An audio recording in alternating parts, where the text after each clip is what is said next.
Hello viewers, मैं हूं साद आलम। आज हमारे साथ है जोया आलम, जिन्होंने एमयू बीएलएलबी का एग्ज़ाम क्रैक किया है और ऑल ओवर इंडिया रैंक 93 लेकर आई हैं। आइए उनसे कुछ बातचीत करेंगे।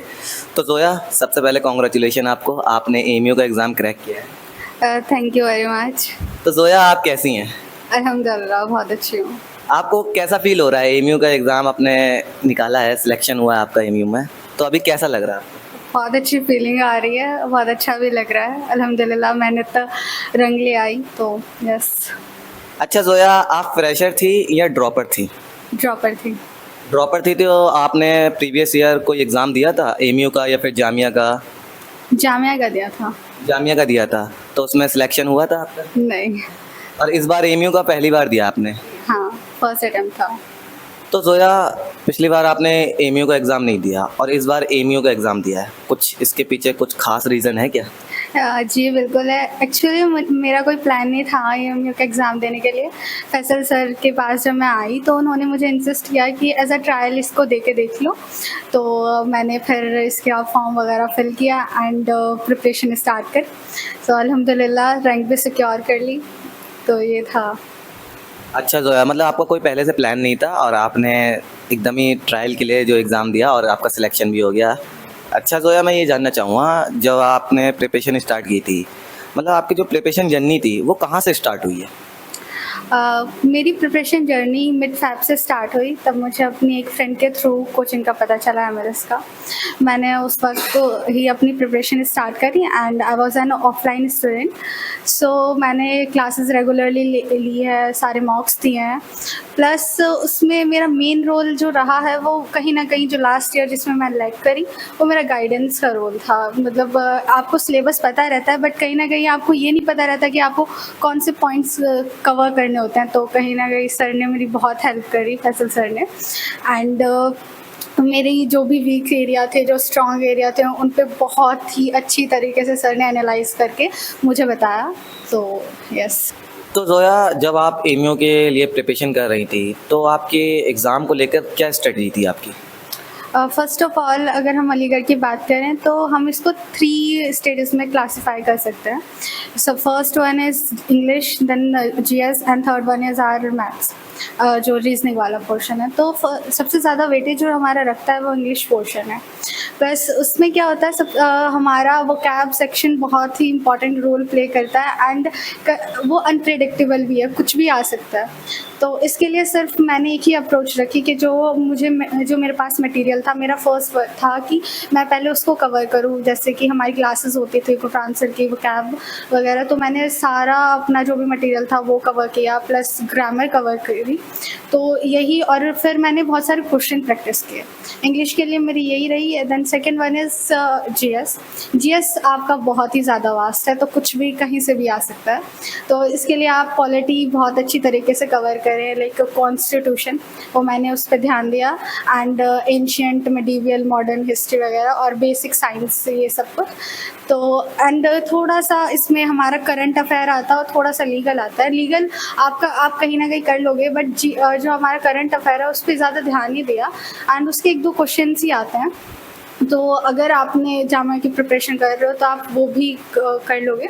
देन हमारा रीजनिंग वाला पोर्शन, तो रीजनिंग वाला पोर्शन एक बहुत ही आपको काइंड ऑफ एंटरटेन वाला पोर्शन लगेगा। जब आप मॉक दोगे या फिर आप एग्ज़ाम दोगे तो उसमें आपको रिलैक्स करने का जो काम करता है वो रीजनिंग वाला है, आपके स्ट्रेस को भी दूर कर देता है। तो एंड हमारा मैथ्स ज़्यादा रोल नहीं प्ले करता, बट हमारी स्ट्रेटजी ऐसी बनाई गई कि हम मैथ्स पे भी इक्वल फोकस करें। और हमने एग्ज़ाम में भी देखा कि मैथ्स भी आया आपके बाद। तो मैंने कोई भी एरिया नहीं छोड़ा कि कुछ भी आ सकता है, तो मैंने सब कवर किया। अच्छा जोया, मॉक के बारे में, मॉक को लेकर आपकी मतलब जो तैयारी आप प्रिपरेशन कर रही थी, मॉक को लेकर आपकी क्या अप्रोच रही है? मॉक को लेकर यही अप्रोच रही कि फ़र्स्ट ऑफ़ ऑल मैंने सारे मॉक अटेंड किए, चाहे मेरी प्रिपरेशन कैसी भी चल रही हो। क्योंकि मेन क्या होता है, आप एक तरीके से मॉक के ज़रिए आप अपनी प्रिपरेशन को जज कर पाते हो कि आप कहाँ पर स्टैंड कर रहे हो। तो मैंने सिर्फ 2 चीज़ अपने जहन में रखी मॉक को देते वक्त कि एक तो फुल सिंसेरिटी के साथ देना है कि पूरा सीरियस हो गए जैसा आप उस दिन देने वाले हो अपना exam. And second one is कि मॉक के स्कोर को मॉक की ही तरह लो, मतलब उसको सीरियस ना लो। बस जब आपने मॉक दे दिया तो उसको बहुत अच्छी तरह एनालाइज करो, आपकी जो मिस्टेक है उसको करेक्ट करो एंड स्ट्रॉन्ग जहाँ पर आप एक्सेल कर रहे हो उसको कंटिन्यू रखो। अच्छा जोया, एमयू के एग्ज़ाम में इंग्लिश वाला जो पार्ट होता है उसका वेटेज ज़्यादा होता है, तो आपने इंग्लिश पे फोकस कैसे किया था? आप कुछ एक्सटर्नल सोर्स वगैरह भी यूज़ करती थी या फिर क्लासेस करती थी या फिर मॉक के ज़रिए, किस तरह से आपने इंग्लिश पे फोकस किया था? इंग्लिश में हमारा कंटेंट ही हमें इतना ज़्यादा मिल गया था कि हमें बाहर जाने की ज़रूरत ही नहीं पड़ी। एंड जब आप वो सारा कंटेंट कवर कर लेते हो फिर आपके पास क्वेश्चन, हमारे पास क्वेश्चन भी बहुत सारे थे प्रैक्टिस के लिए, तो मेरा एंड तक वही चलता रहा और अल्हम्दुलिल्लाह मेरे जो क्लासेस में मैंने किया, मैंने मॉक्स में किया, वही एज इट इज़ क्वेश्चन मुझे मेरे एग्ज़ाम में मिले, तो ये बहुत ही ज़्यादा अच्छी बात थी मेरे लिए। अच्छा, इसमें एक मैथ्स रीजनिंग वाला पार्ट भी होता है, तो उसको आपने किस तरह कवर किया था? उसको रीजनिंग मुझे एक तो बहुत ज़्यादा अच्छी लगती थी, वो मैं हमेशा उसको मिड में करती थी, ना तो स्टार्टिंग में ना एंड में। ये मेरा एक तो मुझे जो भी मुझे स्ट्रेस हो गया, अगर कोई क्वेश्चन मुझसे नहीं आ रहा तो उसको मेंटेन करने में हेल्प करता था। देन आपको एक अच्छा बैलेंस भी रखता है, प्लस ये आपको कहीं ना कहीं एज भी दे देता है। एंड मैथमेटिक्स भले ही 1-2 नंबर का आ रहा है बट ये भी आपका रोल अच्छा प्ले करता है। तो हमारा तो सारा मतलब सारे क्वेश्चन पे बहुत अच्छा ध्यान दिया गया, तो मैंने ये भी अल्हम्दुलिल्लाह मैंने ये वाला भी सारे क्वेश्चन अटेम्प्ट करके आई थी मैं मैथ्स के। अच्छा जोया, बच्चों को जीके और जीएस इन दो में भी बहुत मुश्किलें आती हैं, इसको आपने किस तरह कवर किया? मैंने इसको इसी तरह कि हमारा जितना भी क्लासेस में हुआ, मैंने वो सब, मेरा फर्स्ट यही रहता था कि जो मेरे पास कंटेंट है मैं उसको कंप्लीट करूं। मैं पहले मतलब कि ऐसा होता है ना, आपके पास कंटेंट बहुत ज़्यादा होता है, कंटेंट की कमी नहीं रहती, बट मोस्ट ये रहता है कि आप पहले जो आपके पास है वो कवर करो। हम एंड टाइम पर क्या होता है, न्यू कंटेंट हम ट्राई करते हैं और वो कहीं ना कहीं हमारी रिविज़न भी कमी रह जाती है, तो मेरा टाइम टू टाइम रिविज़न चलता रहता था एंड मैं जो भी मेरा कंटेंट है वो कवर किया। एंड प्लस जो मेन इम्पॉर्टेंट रोल था वो मॉक था, मॉक में क्वेश्चंस आते थे, वो मेरा मतलब उससे जो भी रिलेटेड क्वेश्चन थे मैं वो कवर करती थी, प्लस मैंने बहुत सारे इससे रिलेटेड क्वेश्चन प्रैक्टिस किए। तो जोया, आपने एमएलएस के अलावा और कोई भी एक्सटर्नल सोर्स यूज़ किए थे? नहीं कोई भी एक्सटर्नल सोर्स यूज़? नहीं, एक्चुअली हमारी कोचिंग का इतना ज़्यादा मटेरियल था कि कोई और सोर्स को ट्राई करने का मौका ही नहीं मिला। अच्छा, एमएलएस के बारे में कुछ कहना चाहेंगे? फैकल्टी, टीचर्स या क्लासेस, कुछ भी? फ़र्स्ट ऑफ़ ऑल तो मैं एक ऑफलाइन स्टूडेंट थी, तो मेरा एक्सपीरियंस बहुत ज़्यादा अच्छा रहा। हम अगर किसी भी मतलब सारी फैकल्टी इतनी ज़्यादा अच्छी थी, बिल्कुल एक फैमिली लाइक एनवायरनमेंट मुझे मिला। जैसे हमारे आयशा मैम, हमारे Uzaif sir, Riza ma'am, Gufran sir and most important हमारे फैसल सर, जो 24/7 हमारे लिए अवेलेबल रहते थे। मेरी हर चीज़ पर जहाँ भी मैं लैग कर रही थी, मैं जो भी मतलब मेरे मॉक में अगर कहीं स्कोर लो जा रहा है तो सर ने बहुत ज़्यादा ध्यान दिया, मेरे लिए पर्सनल स्ट्रैटेजी बनाई। इनफैक्ट मुझे पर्सनल क्लासेस भी दी एंड अगर लीगल में मेरे को कोई भी डाउट था कभी भी तो Ayesha ma'am always there. And हमारा जो रिज़ा मैम, उज़ैफ़ सर, उनके डायरेक्ट क्वेश्चन जब मुझे एग्ज़ाम में मिले तो बहुत ही ज़्यादा अच्छा लगा। तो मतलब ओवरऑल बहुत ही अच्छा एक्सपीरियंस था।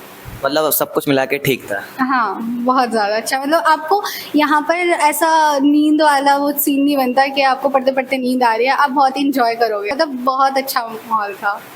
अच्छा जोया, अभी जो बच्चे प्रिपरेशन करने वाले हैं 2026 के लिए, उनके लिए आप कुछ एडवाइस या गाइडेंस या कुछ मैसेज ऐसा पहुंचाना चाहती हो जो उनके लिए इम्पोर्टेंट हो?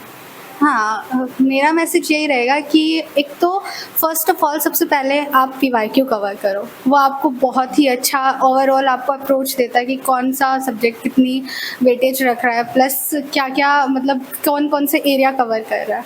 तो हमारे फैसल सर हमें ऑलवेज़ कहते थे कि your PYQ is your Bible, सबसे पहले आप वो कवर करो। एंड अगर आपने देखा भी हो, इस ईयर बहुत सारे क्वेश्चन हमारे रिपीट हुए हैं। एंड अगर मैं सब्जेक्ट वाइज बोलूँ तो हमारा इंग्लिश जो इतना सारा है, आप जितना कवर करो उतना कम, तो वोकैब तो आप कर ही लो, स्टार्ट कर लो। एंड ग्रामर पोर्शन आप जितने भी आपका टॉपिक है वो सारा कवर कर लो एंड बस प्रैक्टिस करो से ज़्यादा। एंड जीएस पोर्शन, जीएस में भी आप पहले तो सारा थियोरेटिकल थोड़ा पढ़ लो एंड जितना भी ज़्यादा हो सके उतने क्वेश्चन प्रैक्टिस करो। प्लस एक जो चीज़ अब की बार चेंज हुई है, रीजनिंग आई है मगर मैथमेटिक्स का वेटेज बढ़ा है, तो आप बिल्कुल भी इसको हल्के में नहीं ले सकते, इजी नहीं लेना कि लाइक मैथ्स नहीं करते, वो कहीं ना कहीं आपको एज ही देता है। तो हम ओवरऑल आपको अगर आप जितना ज़्यादा हर एरिया पर ध्यान दोगे उतना अच्छा रहेगा, यही है। अच्छा ठीक है, thank you Zoya, thanks for coming, और मैं दुआ करता हूँ आपको लॉ जर्नी में ज़्यादा से ज़्यादा कामयाबी मिले इंशाल्लाह।